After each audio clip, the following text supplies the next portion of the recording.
Bismillahirrahmanirrahim. Assalamualaikum warahmatullahi wabarakatuh. Alhamdulillahi rabbil alamin. Wassalatu wassalamu ala asyrafil anbiya'i wal mursalin wa ala alihi wa sahbihi wa man sara ala nahjihi ila yaumiddin, amma ba'du. Puji beserta syukur senantiasa kita haturkan kepada Allah Subhanahu wa taala. Allah yang senantiasa mencurahkan kepada kita rahmat dan karunia-Nya, sehingga selayaknya kita pun senantiasa bersyukur, berterima kasih, menggunakan nikmat-nikmat tersebut dalam rangka beribadah kepadanya. Salawat beserta salam senantiasa kita memperbanyak mengucapkan untuk junjungan Nabi besar kita Muhammad sallallahu alaihi wasallam. Bapak Ibu yang dimuliakan Allah Subhanahu wa taala,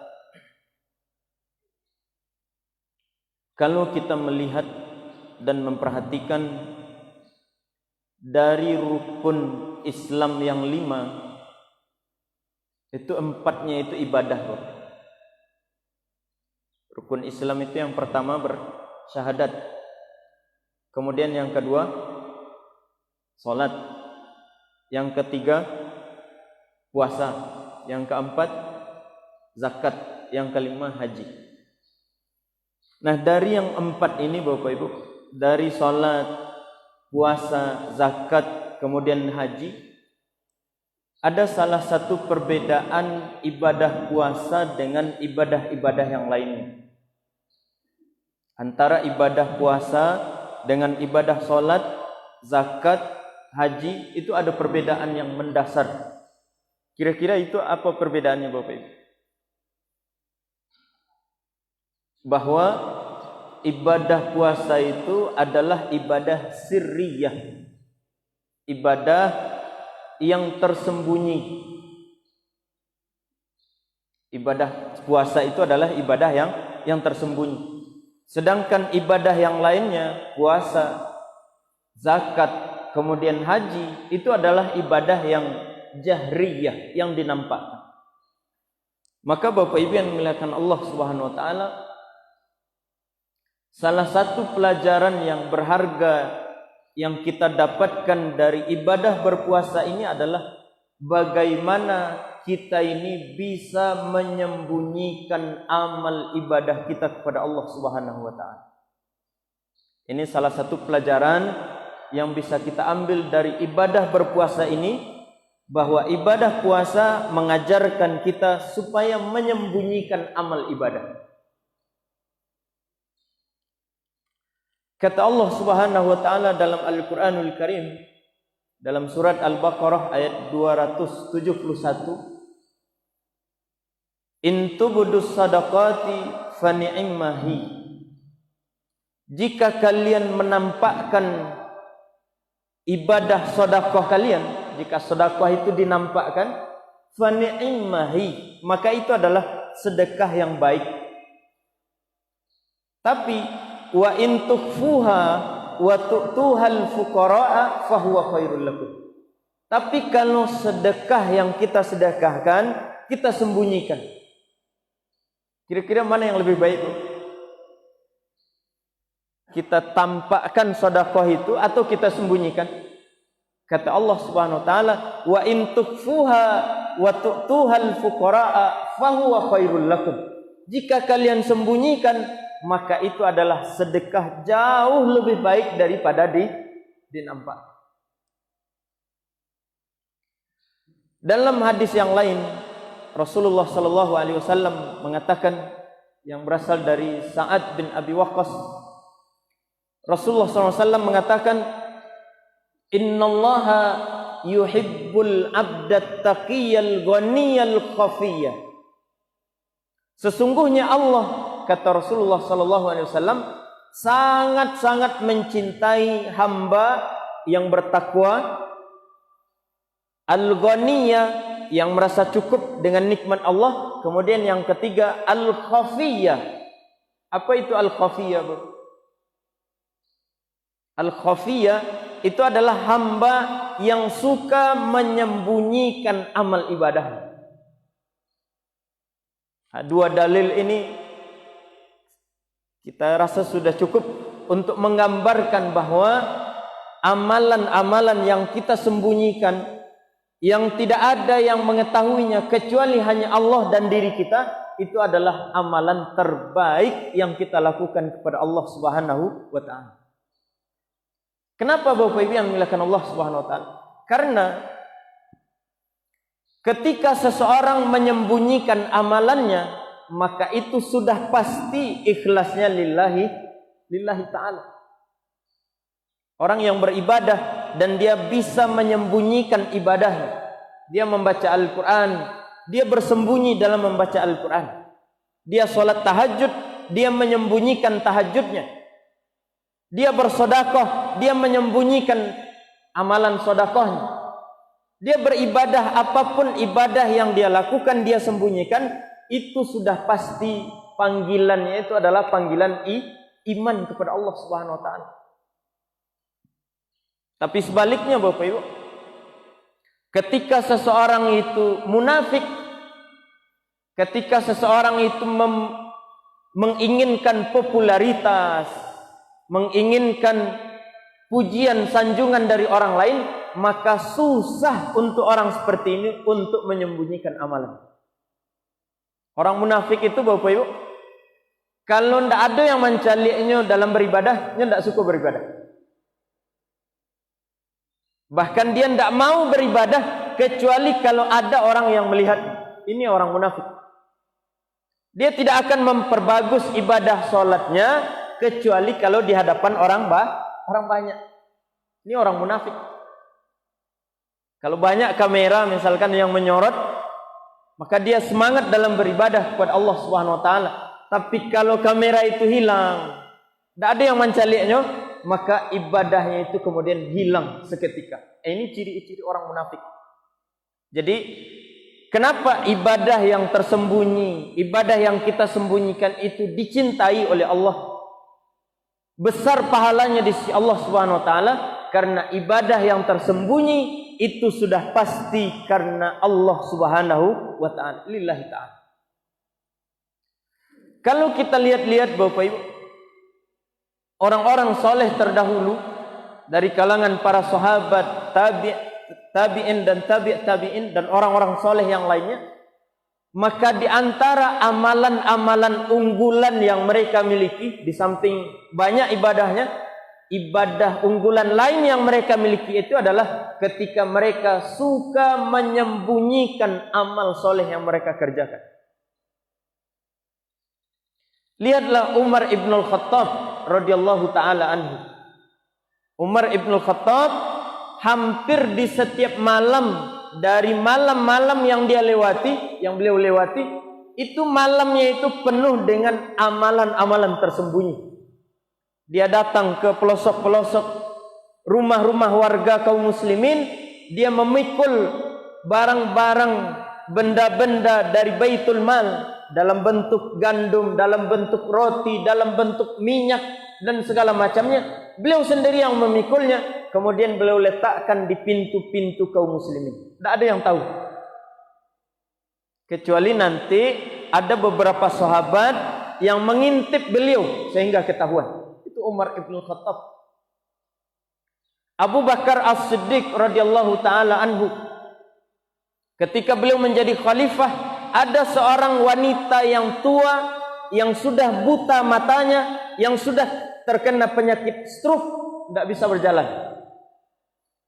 Apa yang dilakukan oleh Abu Bakar As-Siddiq, Bapak? Beliau berjalan dalam sehari semalam itu 3 kali untuk menjenguk ibu ini, kemudian membersihkan rumahnya, kemudian mengantarkan makanan ke rumahnya. Itu yang dilakukan oleh siapa? Abu Bakar As-Siddiq. Tidak ada yang tahu kecuali nanti menjelang akan wafatnya Abu Bakar, datang Umar ibn Khattab mencalik dari jauh apa yang dilakukan oleh Abu Bakar As-Siddiq. Ini amalan tersembunyi. Ada lagi cicitnya Rasulullah sallallahu alaihi wasallam, Ali Zainal Abidin namanya. Siapa namanya Bapak Ibu?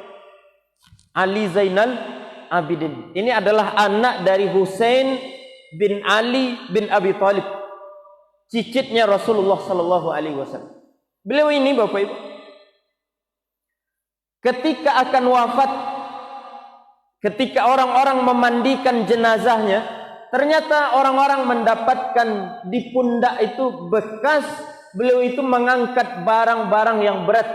Padahal di masa hidupnya orang-orang tidak mengenalinya bahwa dia pernah mengangkat barang yang berat.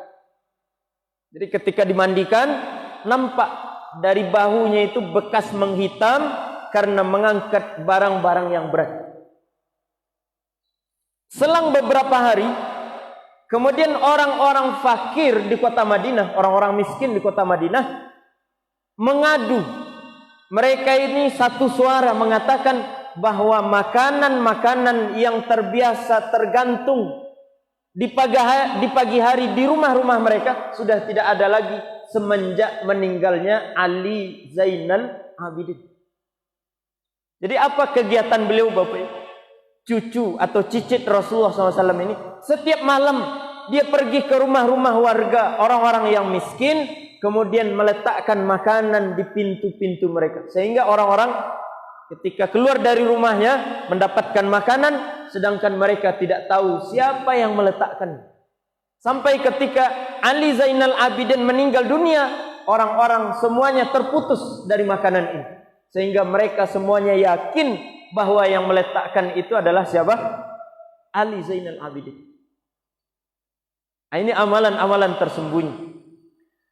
Kata Imam Asy-Syafi'i Bapak Ibu, kalau kita memiliki kesempatan untuk beramal dan amalan itu adalah amalan yang tersembunyi, maka lakukanlah. Kata beliau melanjutkan, karena amalan yang dinampakkan, amalan yang kelihatan oleh manusia sedikit sekali memberikan manfaat kelak di yaumul qiyamah kepada kita. Ini perkataan siapa Bapak Ibu? Imam Asy-Syafi'i. Beliau mengatakan amalan yang nampak, salat berjamaah, membaca Al-Quran di masjid, kita bersedekah dalam keadaan ramai-ramai. Amalan-amalan seperti ini sedikit sekali memberikan manfaat nanti kelak di yaumul qiyamah, tergantung kepada keikhlasan. Tapi amalan yang tersembunyi, amalan inilah yang akan menyelamatkan kita nanti di yaumul qiyamah, karena amalan tersembunyi sudah dipastikan itu adalah amalan yang ikhlas lillahi ta'ala. Ada yang mengatakan ini adalah hadis kata Rasulullah sallallahu alaihi wasallam, "Man istata'a ayyakuna lahu khib'un fi amalih falyaf'al." Siapa yang kata Rasulullah sallallahu alaihi wasallam memiliki kesempatan untuk menyembunyikan amalan-amalan yang dia kerjakan, lakukan. Ini kata Rasulullah sallallahu alaihi wasallam. Karena memang kita menyadari ketika amalan itu kita nampakkan, itu banyak godaan, itu banyak sekali.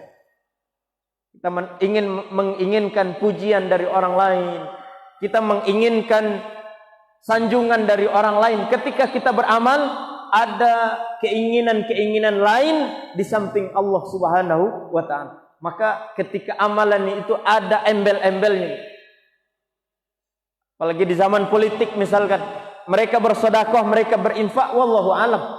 Siapa yang tahu sebenarnya niat mereka karena Allah atau bukan?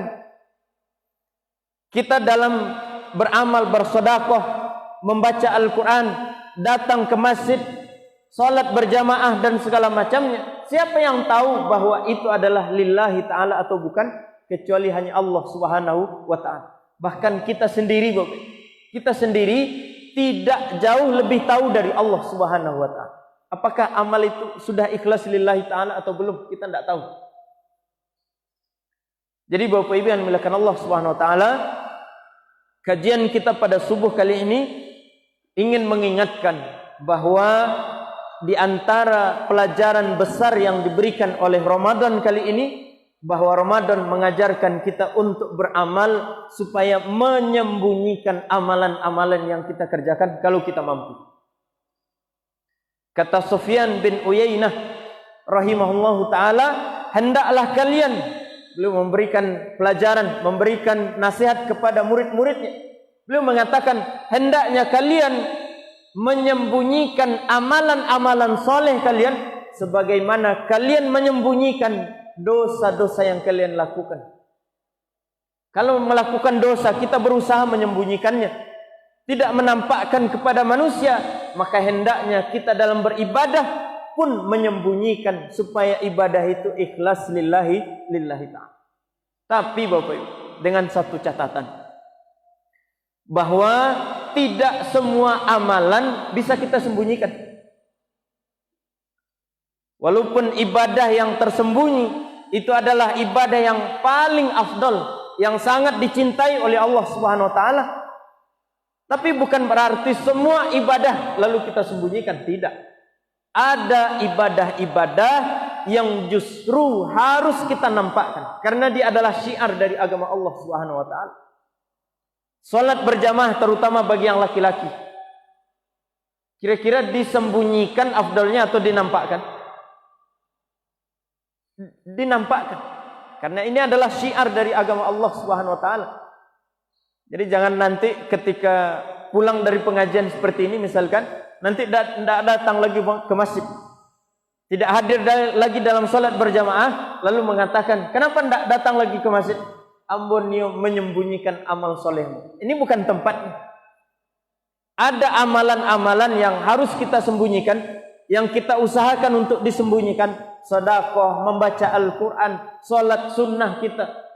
Tapi ada amalan-amalan yang justru harus kita tampakkan bersama-sama, seperti salat berjamaah. Azan misalkan, bisa disembunyikan atau tidak? Tidak bisa. Bagaimana orang tahu masuknya waktu salat kalau si muazin menyembunyikan azannya? Dia tidak azan memakai mikrofon misalkan. Dia azan surang saja di kamar. Allah azan orang, Allah. Kok tidak terdengar suaranya? Si muazin dia menyembunyikan amalannya. Maka ini kaidahnya tidak tepat. Jadi Bapak Ibu yang dimuliakan Allah Subhanahu wa taala, dalam menyembunyikan amalan, sekali lagi ini adalah amalan yang utama, amalan yang dicintai oleh Allah Subhanahu wa taala, tapi bukan berarti seluruh amalan kita sembunyikan, tidak. Bahkan bersedekah, ada saatnya kita itu harus menampakkan sedekah kita, kalau itu adalah untuk memotivasi orang lain untuk juga bersedekah. Utsman bin Affan radhiyallahu taala anhu, ketika datang panggilan untuk berjihad, maka kata Rasulullah sallallahu alaihi wasallam, siapa yang ingin berinfak di jalan Allah Subhanahu wa taala, maka Utsman langsung mengangkat tangannya, menampakkan amalan sedekahnya. Kenapa? Karena ini adalah waktu-waktu, momen-momen di mana menampakkan amalan justru lebih dibutuhkan daripada menyembunyikan. Jadi pandai-pandai itu. Pandai-pandai kita melihat kapan kita harus menyembunyikan amalan dan kapan kita harus menampakkan amalan. Tapi kalau kita memberikan satu catatan di bawahnya, hendaknya kita masing-masing memiliki amalan-amalan tersembunyi yang tidak ada yang tahu kecuali diri kita dengan Allah Subhanahu wa taala. Anak-anak kita tidak tahu, keluarga kita tidak tahu, bahkan orang-orang terdekat kita tidak tahu. Kita melakukan karena Allah Subhanahu wa taala. Ini yang insyaallah akan menyelamatkan kita di hadapan Allah Subhanahu wa taala. Jadi kalau ditanya Bapak Ibu, kenapa ibadah puasa itu disembunyikan pahalanya oleh Allah Subhanahu wa taala? Ibadah puasa disembunyikan pahalanya. Kata Rasulullah sallallahu alaihi wasallam, "Innal hasanat yudha'afna bi amsalihha." Sesungguhnya kebaikan-kebaikan yang dilakukan oleh anak Adam itu dilipat gandakan 10 kali lipat, 100 kali lipat, 700 kali lipat, illa shaum, kecuali puasa. Fa innahu li wa ana ajzi bihi. Karena puasa ini adalah untukku, kata Allah Subhanahu wa taala, wa ana ajzi bihi, dan saya yang akan membalas. Pertanyaannya, kenapa Allah menyembunyikan pahala dari ibadah puasa kita? Kenapa Allah tidak menampakkan pahalanya, tidak menyebutkan pahalanya seperti ibadah-ibadah yang lainnya? Kata para ulama, karena ibadah puasa ini adalah ibadah yang sirriyah, ibadah yang tidak tahu kecuali Allah Subhanahu wa taala. Maka ala qadri imanil mar, sesuai dengan keimanan seseorang, Allah Subhanahu wa taala akan membalas pahalanya. Seseorang menyembunyikan pahala ibadah puasanya, sebesar apa keimanannya terhadap apa yang ada di sisi Allah Subhanahu wa taala dari pahala-pahala, ampunan-ampunan dan segala macamnya, sejauh itu pula Allah Subhanahu wa taala akan membalasi pahala puasanya. Jadi Bapak Ibu yang dimuliakan Allah Subhanahu wa taala, kajian kita pada subuh kali ini sekedar mengingatkan agar kita memiliki amalan-amalan tersembunyi. Amalan yang tidak ada yang tahu kecuali hanya diri kita dengan Allah Subhanahu wa taala. Kalau bersedekah, sedekahlah. Barangkali selama ini kita menampakkan, tapi ada kalanya kita menyembunyikan. Datang SMS misalkan, WA misalkan, menyebutkan keluarga sefulan bin fulan terkena penyakit ini dan segala macam. Lalu kita mentransfer. Ada enggak yang tahu, Bu? Ketika kita mentransfer, tidak ada yang tahu kecuali kalau kita lagi tahu. Kalau kita konfirmasi, baru mereka tahu bahwa yang mengirim, yang mentransfer sefulan bin fulan. Tapi kalau kita tidak mengkonfirmasi, maka itu adalah amalan tersembunyi. Amalan tersembunyi. Rasulullah SAW mengatakan dalam hadis yang lain, dan ini penutupnya barangkali, di antara orang-orang yang mendapatkan perlindungan nanti di yaumul qiyamah, yang mereka mendapatkan naungan dari terik matahari yang sangat-sangat dahsyat, di antara mereka itu adalah rajulun, seseorang yang tasaddaqa, yang dia bersedekah biyaminihi, dengan tangan kanannya, la ta'lamu shimaluhu, yang tangan kirinya tidak tahu tangan kanan ini bersedekah. Bukan berarti ketika sedekah itu kita suruhan tangan kiri, enggak. Bukan maksudnya bukan model. Tapi maksudnya adalah bahwa ketika kita bersedekah, tidak satu pun yang tahu kecuali Allah Subhanahu wa taala. Bapak Ibu yang dimuliakan Allah Subhanahu wa taala. Kenapa ini perlu kita ingatkan? Karena di zaman sekarang, zamannya orang seketek-seketek menampakkan amalan. Sedikit-sedikit mereka beramal, dikamerakan, kemudian di-share. Sefulanlah membagikan ini, sefulanlah bersedekah ini, sefulan sedang membaca Al-Quran, dimasukkan ke video.